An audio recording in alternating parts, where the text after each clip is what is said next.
오늘 말씀은 출애굽기 20장 1절부터 3절 말씀입니다. 출애굽기 20장 1절부터 3절 말씀입니다. 함께 읽겠습니다. 하나님이 이 모든 말씀으로 말씀하여 이르시되 나는 너를 애굽 땅 종 되었던 집에서 인도하여 낸 내 하나님 여호와니라. 너는 나 외에는 다른 신들을 내게 두지 말라. 제가 어렸을 때 인사를 진짜 잘했다고 합니다. 물론 제가 처음부터 그랬던 건 아니었겠죠. 그 교육을 받았겠죠, 부모님께. 기억은 안 나지만 일단 어른이면은 다 인사를 했대요, 제가. 그래서 그 사람 알던 모르던 다 인사를 했다고 합니다. 그래서 이제 제가 한번 밖에 나갔다 들어오면은 뭐 이런 일들이 많이 있어요. 손에 막 어린애가 주엄주엄 뭘 많이 들고 있었대요. 이게 뭐냐면은 동네 배달하시는 야구르트 배달하시는 아줌마한테 인사를 하면 아줌마가 이쁘다고 또 주시고, 슈퍼마켓 아저씨한테 인사하면 또 아저씨가 뭔가 주시고, 어디에서 무슨 분한테 그냥 모르는 분인데도 막 그렇게 인사를 했대요. 이렇게 막 받아오기도 했답니다. 그리고 또 이런 일도 있었대요. 가끔은 이제 모르는 분한테 인사를 해서 모르는 분이 너 나 아니? 라고 물어보면은 좀 당황해했는 그런 상황도 많이 있었다고 합니다. 제가 예의가 바르다 뭐 이런 걸 자랑하고 이런 개념이 아니라요. 사실 저는 예의가 바르다기보다 시키는 대로 했었던 것 같아요. 그냥 부모님께서는 인사가 매우 중요하기 때문에 그 인사는 항상 잘해야 된다 뭐 이런 걸 어렸을 때부터 그냥 듣고 자라서 그냥 인사가 그냥 생활화가 됐었던 것 같습니다. 안 하면 진짜 혼나기도 했었던 것 같아요. 한 번은 이런 기억이 있어요. 그러니까 저는 기억은 안 나는데 제가 들은 얘기인데, 저희 집에 음식을 배달하러 하신 분이 오셨고 그때 제가 인사를 안 했다고 합니다. 아마 제가 음식에 눈이 멀었었나 봐요. 너무 배가 고팠었나 봐요.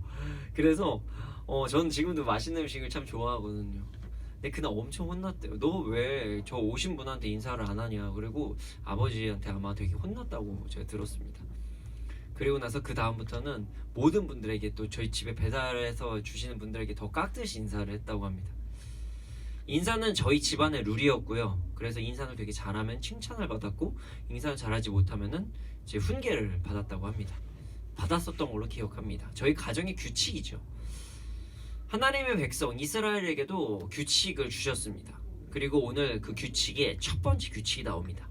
하나님의 백성들에게 주신 규칙을 오늘 함께 나누고자 합니다. 1절입니다. 하나님이 이 모든 말씀으로 말씀하여 이르시되. 이스라엘 백성들에게 하나님께서 나타나셨습니다. 물론 모든 백성들이 하나님의 임재하심을 안개와 같이 보기는 하였으나 누구나 가까이 하지 못했죠. 그 중에서 선택된 사람이 왔습니다. 모세죠. 모세가 제사장들입니다. 그 중에서 모세가 하나님 앞에 완전히 대면을 했고요. 하나님께서 모세를 시내산으로 부르셨습니다. 하나님께서는 시내산에 강림하셨습니다. 이스라엘 백성들 중에서 모세를 부르셨고요. 그리고 모세에게 말씀으로 말씀하셨습니다. 하나님께서 강림하셨고 이제는 말씀하시는 그런 사건이 일어난 겁니다. 오늘 본문은요, 우리가 잘 알고 있는 그 10계명, 돌판에 받은 그 10계명, 하나님께서 하나님의 백성들에게 주신 10가지의 계명들, 그것이 시작되는 부분입니다. 그 중에서 첫 번째 계명이 오늘 나오고 있습니다. 이스라엘 백성들은 하나님께서 제사장의 나라로 세우신다고 분명히 말씀하셨습니다. 자, 모든 공동체, 나라에는 중요한 것들이 있습니다. 바로 질서입니다. 이 예가 좀 적절한지 모르겠지만 속담에 사공이 많으면 배가 산으로 간다는 말이 있습니다. 왜 배가 산으로 갈까요? 물에 떠서 분명히 바다로나 아니면 강가로 이렇게 다녀야 되는데 산으로 간다는 게 좀 어이가 없지 않아요? 근데 이것은 많은 사람들이 자신의 의견을 내고 자신의 주장을 계속적으로 주장만 하게 되면은 어떤 기준이 흔들리고 목적이 흔들려서 나중에는 전체 가야 될 방향성까지 잃어버린다, 뭐 이런 속담이라고 해요. 하나님께서는 이스라엘 백성을 애굽에서 탈출시키셨습니다. 이스라엘 백성들이 출애굽을 한 것이에요. 이스라엘 백성들은 그동안 애굽에서 지켜야 되는 법을 따랐어요. 그러니까 애굽의 법을 따르면서 살았죠. 애굽의 종이 되어서 살았다는 것입니다. 그리고 나서 출애굽을 하였습니다. 그리고 이제는 하나님의 백성, 제사장의 나라로 이제 거듭나는 상황이 된 것이에요. 그러나 그들에게는 아직도 이러한 마음이 남았어요. 애굽의 법, 애굽을 따라야 되는 것, 그래 애굽의 종의 습관. 무슨 어려움들이 막 생기면 막 이런 얘기를 했죠. 아니 외국에서 나를 왜 데리고 왔습니까? 왜 나가게 했습니까? 그런 이야기를 참 많이 했습니다. 하나님께서는요 그들에게 필요를 채워주셨죠. 그리고 어려움을 하나하나 극복하게 하셨습니다. 하나님의 백성이라면은 이제 준행해야 될 법들도 말씀해 주시는 것입니다. 하나님의 백성들이 나아가야 될 기준을 말씀해 주시는 것입니다. 그리고 하나님께서는 그것을 명백하게 말씀으로 말씀하셨습니다. 법은 정확해야 됩니다. 그래서 하나님께서 인간이 정확히 듣고 이해할 수 있는 말씀으로 모세에게 말씀하신 것입니다. 어떤 그런 거 있죠. 어떤 느낌, 아니면 어떤 영상, 어떤 상상, 이런 것들이 아니라 단어로 정확하게 말씀해 주신 거예요. 그림 같은 것, 영상 같은 것, 어떤 추상화될 수 있는 것들은 해석이 필요할 때가 참 많습니다. 물론 단어도 그렇지만요. 그러나 명백한 단어는요, 우리가 어떻게 나아갈지를 그나마 좀 잘 지도할 수 있는 어떤 형태입니다. 하나님께서는 자의적으로 생각할 수 있고 자의적으로 판단할 수 있는 이스라엘 백성들의 연약함을 아시고 그들에게 말씀으로 말씀하신 것입니다. 하나님의 크신 사랑과 배려의 시간이었습니다. 2절입니다. 나는 너를 애굽 땅 종되었던 집에서 인도하여 낸 내 하나님 여호와니라. 하나님께서 계명을 말씀하시기 전에 관계부터 말씀하셨습니다. 이스라엘 백성은 애굽의 종이었죠. 그러나 이제 출애굽을 하였습니다. 이제는 너희들은 나 여호와 하나님께 속하였다. 이거부터 정의하신 것입니다. 이거부터 정확히 말씀하신 거예요. 더 이상 이스라엘 백성이 애굽의 법을 따르는 것이 아니라, 더 이상 애굽의 종 노릇하는 것이 아니라, 아직도 그 남아있는 종의 습성을 가지고 있는 것이 아니라 하나님의 법을 따라라. 그래서 이제는 새로운 하나님의 기준을 말씀해 주신 것입니다. 하나님께서는 소속에 대해서 중요하게 생각하십니다. 그래서 이런 얘기를 많이 하죠. 너 지금 어느 편에 섰니? 넌 지금 누구를 따르고 있니? 성경에는 이런 질문들이 참 많습니다. 그래서 구약시대에 보면은 하나님을 따르느냐 아니면은 바알을 따르느냐 뭐 이런 전쟁도 있고요. 하나님을 따르느냐 아니면은 돈을 따르느냐 이런 신약의 뭐 이런 얘기들도 있고요. 성경에서는 누구를 따르느냐에 대한 부분을 많이 이야기합니다. 하나님의 편에 섰느냐? 그 이외에 다른 편에 섰느냐? 인간적인 관점에서 누군가 이렇게 얘기할 수도 있어요. 유치해요. 뭐 이렇게 편나기를 해요. 아니 두루두루 친하게 지내면 좋지 뭐 굳이 뭐 이렇게 편가르기를 하십니까? 이렇게 얘기를 할 수도 있죠. 어느 부분에서는 두루두루 친한 것도 좋습니다. 저도 편가르기 하는 거 되게 싫어합니다. 그래서 어떤 공동체에 있으면은 다 같이 하나 돼서 즐기고 놀고 함께 하는 거, 함께 예배드리고 함께 기도하고 끼리끼리 하는 거 되게 싫어하고, 전 그런 성향을 가지고 있습니다. 그래서 저는 여러 사람들과, 모든 사람들과 되게 친하게 지내고 싶은 그런 욕구를 가지고 있는 사람이기도 합니다. 가끔은 이제 사이가 좋지 않으신 분들이 계시면 제가 이제 화평을 하려고 되게 많이 노력을 합니다. 저는 그만큼 평화를 사랑하고요. 두루두루 친하게 지내는 것을 되게 좋아합니다. 편가르기 하는 거 정말 싫어해요. 그러나 절대적으로 지켜야 될 것들은 있습니다. 그게 무엇이냐면 선과 악에 대한 개념입니다. 그러니까 선과 악의 영역입니다. 순종과 죄에 대한 영역이에요. 빛과 어둠은 공존할 수가 없습니다. 아무리 작은 빛이라도요, 빛은 빛입니다. 아무리 작은 어둠이라도요, 어둠은 어둠입니다. 하나님의 백성은 하나님의 질서 안에 살아가야 합니다. 하나님의 백성은 하나님의 말씀 안에 살아가야 합니다. 그래서 하나님께서 말씀으로 말씀하신 것입니다. 우리에게 말씀, 성경을 주신 것입니다. 이스라엘 백성이 이스라엘이 애굽에서 나와서 하나님께 속한 것처럼 예수 그리스도를 믿는 자들이 세상에게 속한 것이 아니라 하나님께 속한 삶을 살아야 된다고 우리에게도 자꾸 말씀해 주시는 것이에요. 하나님의 자녀들은요, 하나님의 말씀을 따라서 살아가야 됩니다. 우리는 항상 말씀을 묵상하고 지키면서 살아가야 합니다. 그런데 이것이 참 어렵습니다. 왜냐하면 우리는 하나님의 백성이긴 하지만 세상 속에서 살아가기 때문입니다. 세상 속에서 살아가지만 우리 자신이 하나님의 백성이라는 것을 절대 잊지 않으면서 우리는 살아가야 됩니다. 하나님께서는 그래서 이스라엘이 하나님께 속했다는 것을 먼저 말씀하신 것이에요. 너희가 이전에는 애굽에 속했지만 이제는 나에게 속했다. 그것을 먼저 말씀하신 거예요. 그러니까 너희들은 이제 내가 정한 규정, 규율, 법을 따라야 된다. 우리는 하나님의 법을 따르는 자들이 되어야 합니다. 그리고 나서 이제 첫 계명이 시작됩니다. 3절입니다. 너는 나 외에는 다른 신들을 내게 두지 말라. 이스라엘은요, 하나님 이외에 다른 신을 너의 마음과 생각 모든 것에 두지 말라. 이렇게 말씀하신 거예요. 이스라엘아, 하나님 이외에 다른 신을 너의 마음과 생각 모든 부분에 두지 말아라. 이것은 절대적인 충성을 이야기하는 것입니다. 절대적인 신뢰를 이야기하는 것이고요. 하나님 한 분만 알아야 된다, 이렇게 말씀하시는 것이에요.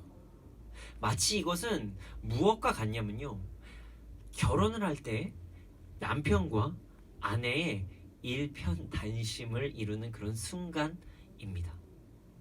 이제 더 이상 딴 남자 만나면 안 되고 딴 여자 만나면 안 된다는 그런 선포를 하는 그런 시간입니다.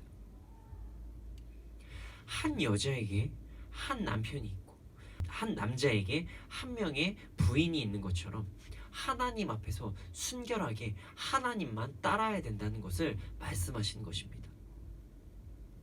그래서 첫 계명은요, 10가지 계명 중에 가장 기본적인 개념입니다. 기본이라고 가장 하급의 개념이 아니라요, 모든 것을 어떻게 보면은 포함하는 개념일 수도 있다는 것이에요. 아주 기준이 되는 법이라는 거예요. 너는 나 외에 다른 신들을 내게 두지 말라는 것은요, 다른 질서, 다른 기준 안에 살아가는 것이 아니라 나의 기준, 그러니까 하나님의 기준, 하나님의 질서에 따라서 살아가라는 그런 말씀이신 거예요. 개역 개정 성경을 보면요, 두지 말라라고 이렇게 기록이 되어 있는데요.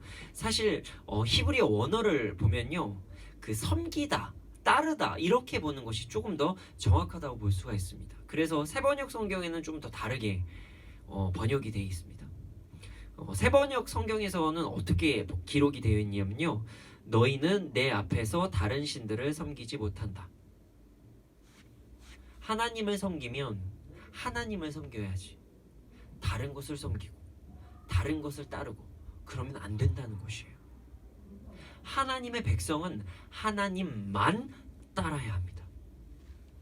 다른 것을 따르고 다른 것을 섬겨서는 절대로 안 됩니다. 이것이 첫 번째 계명입니다.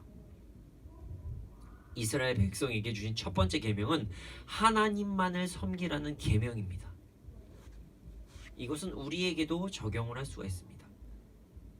우리도 하나님만을 따라야 됩니다.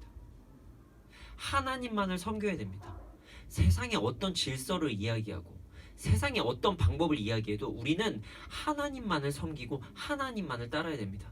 물론 오해하면 안 됩니다. 세상의 기준을 무시하라는 것이 아니에요. 세상의 법도도 잘 따라야 되죠. 왜냐하면 예수 그리스도의 향기를 전하기 위해서요. 세상의 질서도 중요하니까요. 그러나 만약에 하나님의 질서와 세상의 질서가 다를 때는 하나님의 법을 따르라는 것이에요.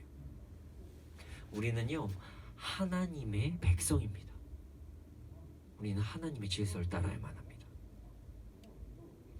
우리는 하나님 외에 다른 신을 섬기면 안 된다는 것을 알게 되었습니다. 사실 근데 이 말씀 모르시는 분들은 거의 없어요. 예수 믿으시는 분들은요, 하나님 이외에 다른 신을 섬기면 안 된다는 것 그 누구보다 다들 잘 알고 있습니다. 그래서 뭐 우상숭배 이런 거 되게 잘못된 것이라고 우리 모두 다 알고 있어요. 그래서 우리는요, 그것을 지키려고 매우 노력합니다. 그런데 그렇게 많은 노력에도 불구하고 우리는요, 하나님 이외에 다른 신을 섬길 때가 정말 너무나도 많이 있습니다. 우리가 모르면서 다른 신을 섬길 때도 있고요. 우리가 알면서 타협할 때도 있다는 것입니다. 여러분, 알면서 타협하는 분들이 계시다면 정말 주님께 속히 돌아오기를 소원합니다. 하나님은요, 양다리를 싫어하세요. 하나님께 돌아오십시오. 절대로 다른 신을 섬겨서는 안 됩니다. 하나님의 백성은 하나님의 법을 따라야 됩니다. 그래도 살다 보면 이런 말 하지 마십시오. 하나님의 백성은 하나님을 따라야 됩니다. 하나님만 섬기기를 소원합니다. 그런데 모르고 하나님을 섬기지 못하고 다른 신을 섬길 때도 우리는 종종 있습니다. 그래서요, 우리가 모를 수 있는 그 다른 신에 대해서 한번 이야기해보고자 합니다. 첫 번째 계명, 나 외에 다른 신을 두지 말라. 이거는 우리 믿는 사람들은 많이 알고 있어요. 그런데 그 신에 대한 정의를 한번 내려보자는 것이죠. 우리는 신에 대해서 다시 한번 생각해 봐야 됩니다. 자, 하나님만이 우리의 신이시라는 것은 엄격한 사실입니다. 우리 믿는 자들에게는요. 저는 어떤 신에 대해서 어떻게 세상에서 정의를 하고 있나 한번 살펴보기 위해서 여러 가지 사전들을 찾아보기도 하고요. 신에 대한 책들을 좀 보기도 했습니다. 신에 대해서 이제 철학적으로 고찰하고 이야기를 하자면은 끝도 없기 때문에 지금은 어떤 철학 수업 시간이 아니기 때문에 저는 지금은 설교를 하고 있기 때문에 저는 신에 대해서 어떤 부분을 한번 이야기해보고자 합니다. 그 어떤 부분은요, 신은 종교의 대상이다 라는 부분에 초점을 맞춰서 오늘 이야기를 해보고자 합니다. 매우 간단한 말이에요. 신은 종교의 대상이다. 맞죠? 종교는 뭐냐면요, 무언가를 믿는다는 것이에요. 그리고 그것을 따르는 것이에요. 그게 종교예요. 모든 사람은 무언가를 믿습니다. 그리고 그것을 따릅니다. 각자 믿는 것이 다를 뿐이지 무언가를 믿고 그것을 따릅니다. 그래서 예전에 장난으로 이런 얘기도 했어요. 진심으로 그 종교가 생겼는지 모르겠지만 나신교 이렇게 말씀하시는 분들도 있었어요. 나신교, 내가 신이야. 난 나의 주장이 옳다고 생각해. 난 내가 행동하는 대로 살 거야. 내가 원하는 대로 살 거야. 그래서 그 한동안 그런 유행어들이 있었어요. 나는 예수 그리스도를 믿는 게 난 나신교. 난 나를 믿어. 이렇게 주장하는 사람들도 많이 있었습니다. 모든 사람들은요, 종교를 가집니다. 제 말에 동의를 안 하시는 분들도 있을 수도 있어요. 아니, 전 종교가 없습니다.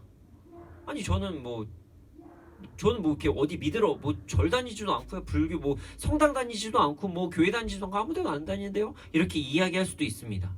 그러나 제가 지금부터 하는 이야기를 잘 들어보면요, 동의할 수밖에 없을 것입니다. 동의할 수밖에 없습니다. 무엇인가를 믿고 무언가를 따르는 것, 그것이 종교라면 거기서 이제 자유로울 수 있는 사람은 전혀 없습니다. 기독교, 천주교, 불교 이것만이 우리가 인정하는 종교가 아닙니다. 자, 우리가 예를 들 수가 있죠. 자, 우리는 돈을 믿을 수 있습니다. 자, 돈을 믿고요. 돈을 따르는 것은요, 우리는 돈을 종교로 삼는 것이에요. 심지어 이것은 성경에도 적혀있죠. 만몬이라는 신으로 비유하고 있습니다. 돈이 종교가 될 수도 있는 거예요. 자, 어떤 사람들은 권력을 믿는 사람들도 있죠. 권력을 따르는 사람들도 있습니다. 그래서 그 권력이 정말 생명같이 생각하는 사람들도 있어요. 자, 그러면 그 권력을요, 종교로 삼고 있는 것이에요. 이렇게 이야기하면 인정을 하십니다. 그런데 조금 더 예민한 부분을 다루면요, 아, 그것까지 신이라고? 저에게 반문하실 수도 있어요. 자, 좀 예민한 부분일 수도 있습니다. 자, 어떠한 정치를 믿고 정치, 정당 뭐 이런 것들을 따르는 것은 정치를 종교로 삼는 행위가 될 수도 있을 것입니다. 자, 가족을 믿고 가족을 따르는 것, 그것이 가족을 종교로 삼는 행위가 될 수도 있습니다. 자신의 생각을 믿고 자신을 따르는 것이 자신을 종교로 삼는 행위가 될 수도 있습니다. 당황하시는 분이 있을 수도 있을 것입니다. 그리고 제 말에, 제 의견에 분노를 표출하시는 분이 있을 수도 있습니다. 아니, 우리 정치를 믿으면 안 되나? 내가 어느 뭐 정당 같은 거 주장하면 절대 안 되는 거야? 뭐 가족을 믿고 가족을 신뢰하고 가족을 따라야지. 왜 그게 안 돼? 왜 그게 안 돼? 당연히 가족을 사랑해야지. 내 생각을 믿고 따르면 안 돼? 뭐 사람이 확신을 가지고 살아가는 게 무슨 잘못이야? 그게 무슨 종교야? 뭐 이렇게 주장하시는 분들도 있을 것입니다. 당황스러우시죠? 네, 저도 당황스럽습니다. 설교를 준비하다가 되게 당황스러웠습니다.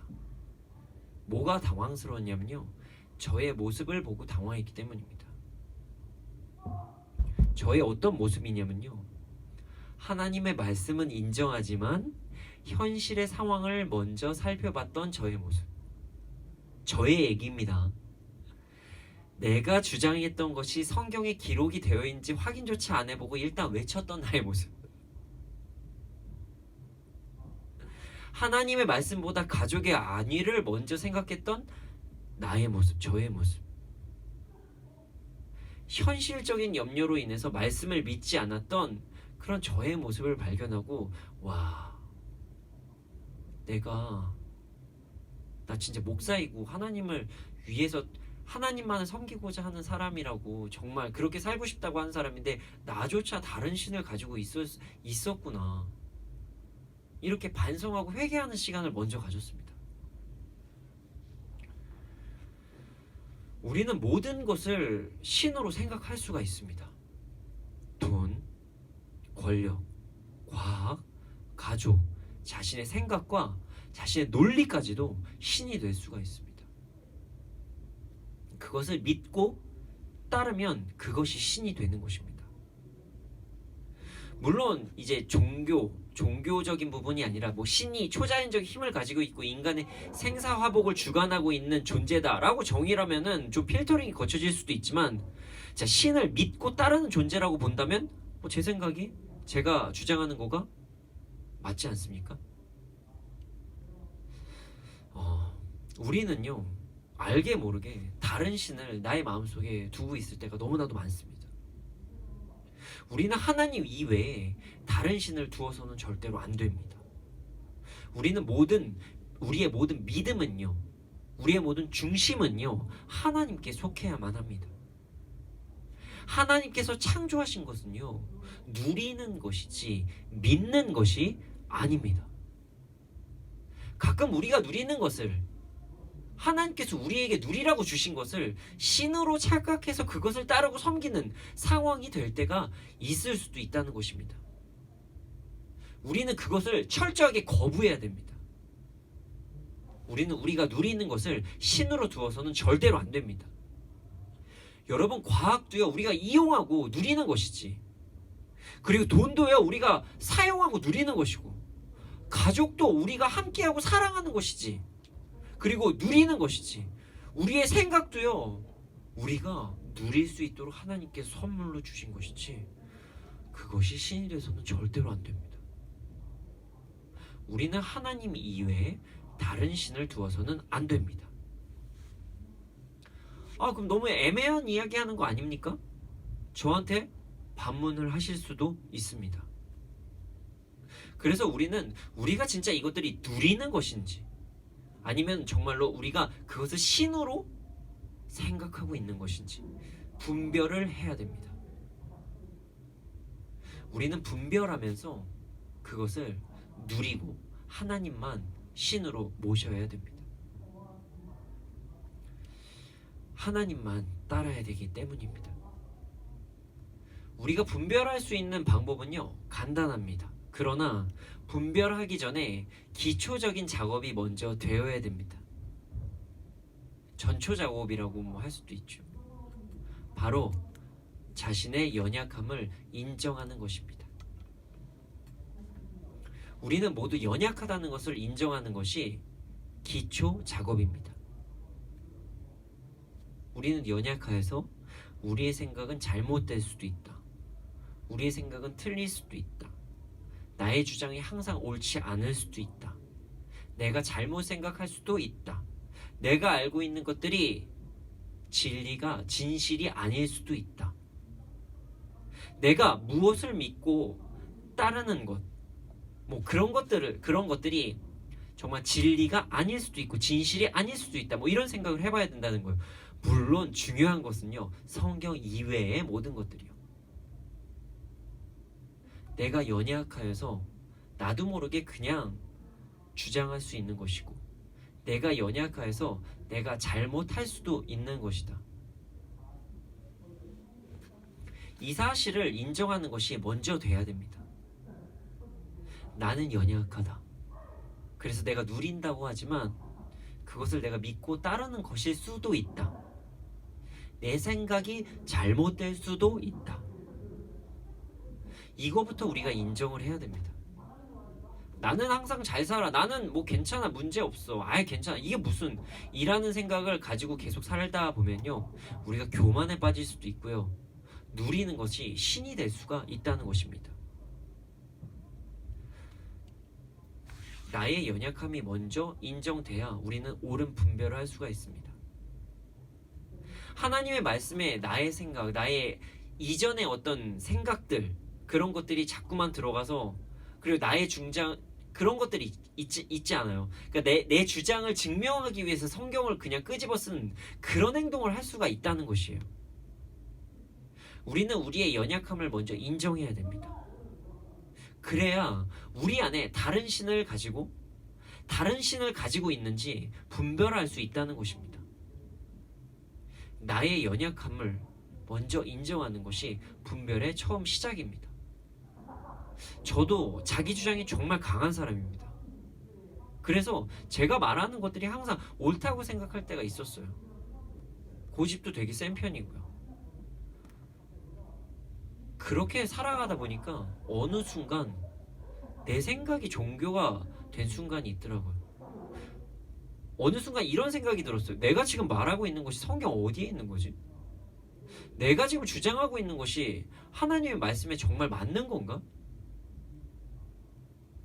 우리는 한번 되돌아봐야 됩니다. 만약에 난 무조건 옳아, 난 틀리지 않았어, 내 생각은 맞아 라는 생각을 계속적으로 갖고 있으면 우리는 내가 스스로 신이 될 수도 있다는 것을 잊지 말아야 됩니다. 그래서 내가 신을 만들고 있을 수 있다는 것도 잊지 말아야 됩니다.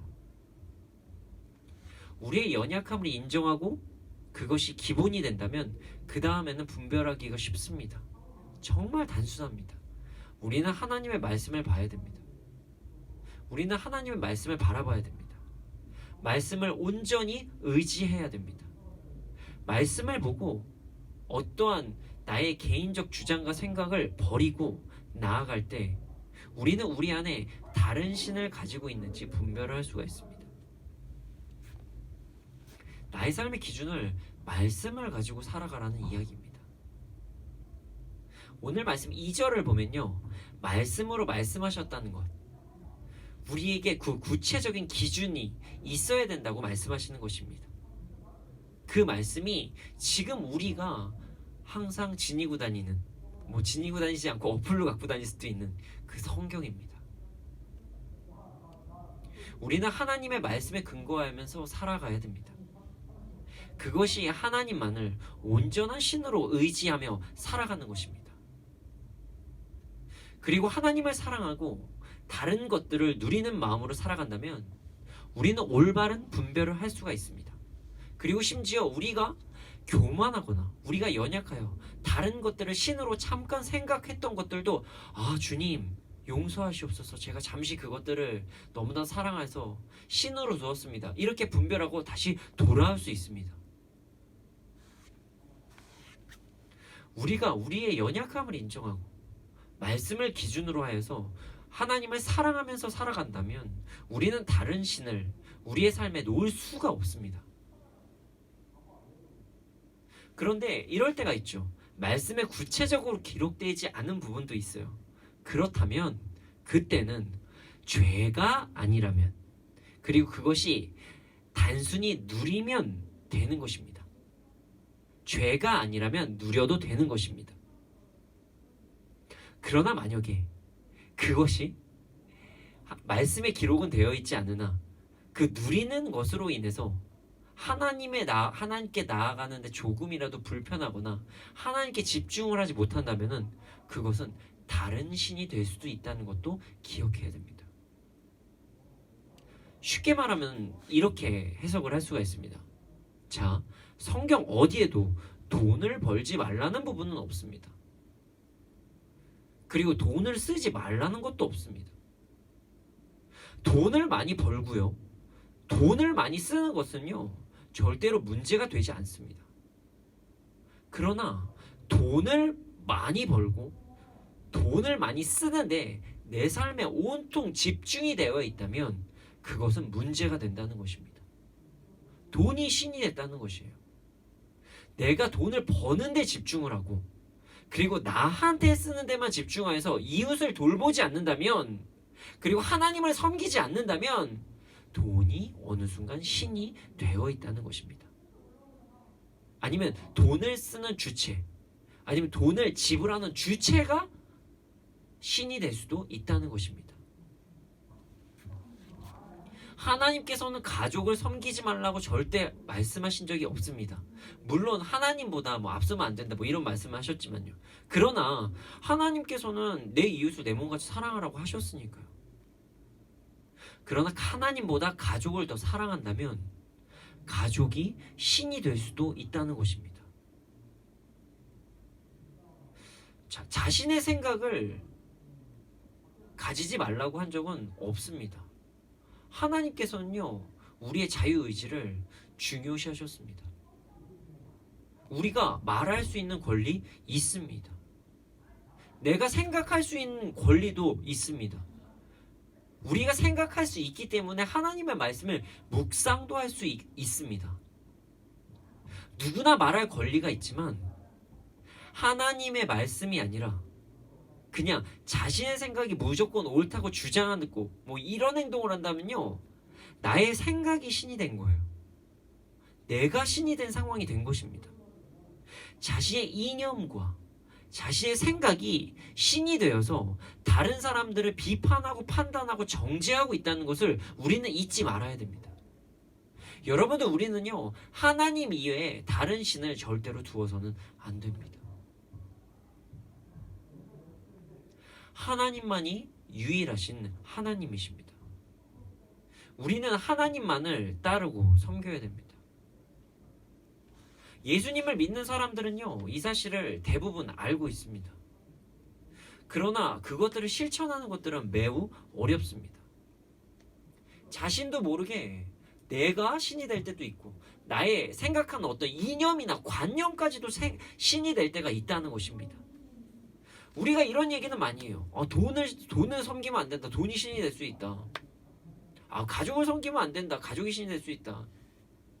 이런 얘기까지는 하죠. 그런데 여러분, 나의 생각과 주장, 이념이 신이 될 수도 있다는 것을 우리가 잊지 말아야 됩니다. 우리는 우리가 연약하다는 것을 인정하는 것을 먼저 시작해야 됩니다. 나 틀릴 수 있다. 내 생각 잘못될 수도 있다. 나 연약한 존재이다. 여기서부터 우리는 시작이 되는 것입니다. 내가 연약하기 때문에 하나님의 말씀을 더욱더 붙잡아야 되겠다. 우리는 그렇게 살아가야 되는 것입니다. 그래서 그렇게 하나님의 말씀을 붙잡으면 우리는 내가 다른 신을 섬기고 있는지 아니면 하나님만 섬기고 있는지 온전히 분별할 수가 있다는 것입니다. 여러분, 하나님의 말씀으로 돌아가기를 원합니다. 하나님만을 사랑하기를 원합니다. 다른 신을 섬기는 것이 아니라 오직 하나님만을 섬기는 우리가 되기를 소원합니다. 가끔 우리 크리스찬 중에서도 하나님의 말씀이라고, 이것이 하나님의 뜻이라고 주장하며 자신의 생각을 주장하는 사람들도 많이 있습니다. 물론 그 사람에게 그것이 하나님의 뜻이 될 수는 있죠. 사람마다 하나님께서 다르게 역사하시기 때문입니다. 그러나 어느 순간 나의 이념과 나의 생각과 나의 주장이 마치 신이 되어서 다른 사람들을 비판하고 판단하고 정죄하고 심지어 하나님의 말씀까지도 위배되는 그런 삶을 살 수가 있다는 것을 우리는 기억해야 됩니다. 여러분, 약할 때 하나님께서 우리에게 강함이 되게 하십니다. 우리는 연약하다는 것을 인정하십시오. 그리고 말씀으로 돌아가야 됩니다.